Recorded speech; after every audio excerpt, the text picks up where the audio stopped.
Ada satu orang di antara kita, mungkin tahajudnya 10 rakaat setiap malam, duhanya 12 rakaat setiap pagi, baca Qur'annya one day one juz, satu hari satu juz, malamnya one night one juz, satu malam satu juz.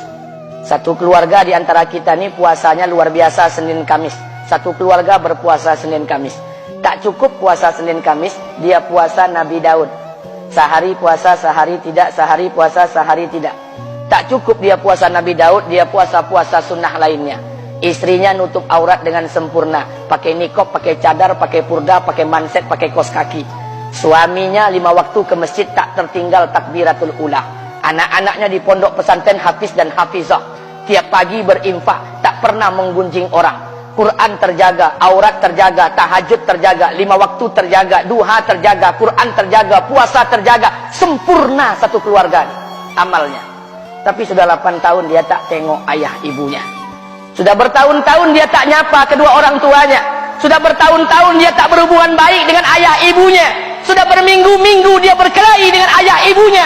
Sudah berhari-hari dia bermusuhan dengan kedua orang tuanya.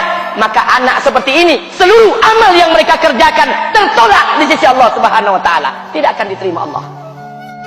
Sebaliknya, kalau ada di antara kita hari ini yang pandai melayani ayah ibunya, tidak ada uang ayah ibu dia kasih uang, tak ada rumah ayah ibu dia buatkan rumah, sakit ayah ibu dia bawa ke rumah sakit, dirawat ayah ibunya dia jaga, kotoran ayah ibunya dia bersihkan pakai tangannya sendiri. Ada di antara kita hari ini yang membersihkan kotoran ayah ibunya lebih dia nikmati daripada makanan yang ia sukai.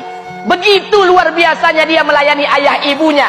Tapi dia tinggalkan sholat, dia injak-injak perintah Allah, dia tinggalkan perintah Allah dengan mutlak. Maka kebaikan satu orang anak ini kepada ayah ibunya seluruhnya tidak diterima Allah Subhanahu wa taala. Atau jangan-jangan inilah yang menjadi penyebab amal kita tak diterima Allah. Atau jangan-jangan inilah yang menjadi penyebab amal kita tertolak di sisi Allah. Kita sholat juga, kita sujud juga, kita puasa juga, kita ngaji juga, kita dengarkan ceramah juga. Maka oleh karena itu, Pak, Bu, ayah kita tuh tinggal di kampung, ayah ibu tinggal di kampung sana. Terkadang ayah ibu kita tak sekolah, SD, SMP, SMA tak tamat. Dia sekolahkan kita SD, SMP, SMA, S1, S2, S3 dengan harapan hidup kita lebih baik daripada keadaan dia sekarang. Tapi apa yang membuat kita jarang untuk menjenguk mereka? Saya ingin sampaikan buat kita bersama. Ayah ibu kita tak tahu kita ni eselon 1, eselon 2, Pak. Ayah ibu kita tak tahu pangkat PNS kita 3A, 3B, 3C, 3D, 4A, 4B, 4C, 4D. Ayah ibu kita tak tahu kita ni public figure. Ayah ibu kita tak tahu dan tak mau tahu. Yang dia tahu kita ni anaknya. Ayah ibu kita tak tahu kita punya sawit berapa. Ayah ibu kita tak butuh mobil kita. Dia tak butuh rumah kita. Tapi yang dia butuhkan kita. Apa yang membuat kita jarang untuk menjenguk mereka? Tahun 2016 di Masjid Damai Langgeng, saya diundang ceramah di sana. Habis pulang ceramah, saya baca WA SMS. Ada seorang ustadz Pekanbaru kirimkan WA dengan saya. Saya baca 2 kali, air mata saya menetes. Kenapa? Karena WA itu berisi cerita satu orang ibu sedang menelpon anaknya. Ibunya nelpon anaknya. Assalamualaikum nak. Waalaikumsalam, kata anaknya. Kata ibunya, nak, sudah 1 bulan kau tak tengok ibu. Apa yang membuat engkau berhalangan, nak? Apakah kau sibuk dengan pekerjaanmu? Minggu yang kedua ibunya telepon lagi. Assalamualaikum nak, kata anaknya. Waalaikumsalam. Kata ibunya, nak, ibu dapat kabar apa engkau baru beli mobil baru. Apa betul nak? Kata anaknya, betul bu. Kata ibunya, alhamdulillah nak, ibu bangga kau pandai menyenangkan hati anak istrimu. Minggu yang ketiga ibunya telepon lagi. Assalamualaikum nak, kata anaknya. Waalaikumsalam. Kata ibunya, nak, ibu dapat kabar bahwa engkau baru beli rumah baru. Apa betul nak? Kata anaknya, betul bu. Kata ibunya, alhamdulillah nak, ibu senang kau bertanggung jawab dengan anak istrimu. Minggu yang keempat ibunya telepon lagi. Assalamualaikum nak. Waalaikumsalam. Kata ibunya, nak, tadi ibu pergi ke pasar, ibu jumpa temanmu di pasar.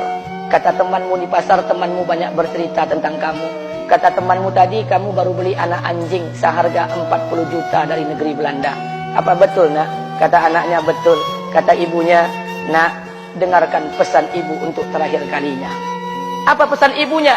Wahai anakku, engkau pelihara 1 ekor anjing. Kau siapkan harga anjing 40 juta. Kau siapkan rumah untuk anjingmu depan rumahmu. Kau jaga anjingmu pagi, siang, dan sore. Kau mandikan anjingmu pagi, siang, dan sore. Kau kasih makan anjingmu pagi, siang, dan sore. Demi Allah nak, dengarkan pesan ibu untuk terakhir kalinya. Apa kata ibunya? Demi Allah nak, demi Allah, Kalau seandainya Allah menciptakan ibu, kalau seandainya Allah menciptakan ibu untuk yang kedua kali di muka bumi ini nak, demi Allah, ibu tak ingin terlahir sebagai manusia. Ibu ingin lahir sebagai seekor anjing, biar berada depan rumahmu dan melihat wajahmu setiap hari. Ibu kita tak butuh harta kita, Pak. Dia tak butuh uang kita, dia butuh kita. Apa yang membuat kita jarang untuk menjenguk mereka? Pantas hidup kita tidak berkah. Pantas rumah tangga kita tidak sakinah. Karena hubungan dengan ayah ibu kita rusak selama ini. Masih ada kesempatan, masih. Yang jauh telepon, yang dekat kunjungi mereka. Demi Allah, kita butuh keberkahan doa mereka. Yang sudah meninggal, ziarahi kuburnya dan doakan mereka. Imam As-Syafi'i berkata, apa kata Imam As-Syafi'i?